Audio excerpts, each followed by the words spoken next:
Friends ఏంటి? నువ్వు అనుకునేటేం కాదు, జస్ట్ హాయ్ బై టైప్స్ అంతే. ఏదో వాడి కంపెనీలో జాబ్ వస్తే తప్ప వాడిని మళ్ళీ కలిసే ఇంట్రెస్ట్ కూడా లేదు నాకు. మళ్ళీ ఈ జాబ్ ఏంటి? కంపెనీలో వేకెన్సీస్ ఉన్నాయి, ట్రై చేయనా అన్నాడు. సరే అన్నా. మీకు జాబ్ ఎత్తుకోవడానికి ఇంకే కంపెనీ దొరకలేదా? బయట మార్కెట్ అసలు బాలేదు స్టీవెన్. 2 months నుంచి ఎంత ఇబ్బంది అవుతుందో నువ్వే చూస్తున్నావు కదా. ఇప్పుడు మీకు ఇంటర్వ్యూ రేపే ఈవినింగ్. మీరు సెలెక్ట్ అవ్వరు. Steven please. ఆత్మశాపం ఊరికే పోదు, మీకు జాబ్ రాదంటే రాదు.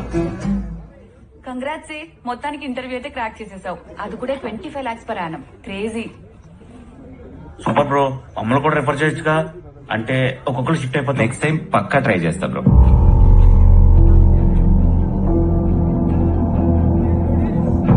ఏంటి వాళ్ళిద్దరు మళ్ళీ కలిసిపోయారా? ఏమోరా, నాకు అది అర్థం కావట్లేదు. చూస్తే తెలియట్లేదా, తొలి ప్రేమ ఏం తోపు కాదు. ఇలాంటివన్నీ డైలాగుల వరకు బాగానే ఉంటాయి, రియాలిటీకి వస్తే ఫస్ట్ లవ్ ఫస్ట్ లవ్.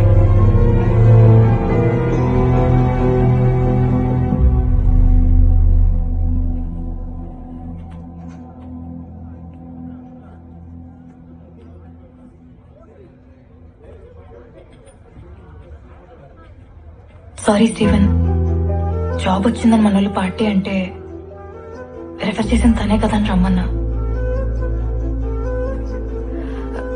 పోనీ ఇంటికి వెళ్దామా? అవసరం లేదు, మీరు వెళ్ళి ఎంజాయ్ చేయండి. స్టీవెన్ ప్లీజ్ అర్థం చేసుకోవచ్చు కదా. నివి, రేపు మనం ఏ టైం బయలుదేరేది? 3 o'clock. ఓకే. ఎక్కడికి? సూర్య ఏదో ఇండిపెండెంట్ ఫిల్మ్ లో యాక్ట్ చేశాడంట, రేపు ప్రీమియర్, రమ్మంటున్నాడు.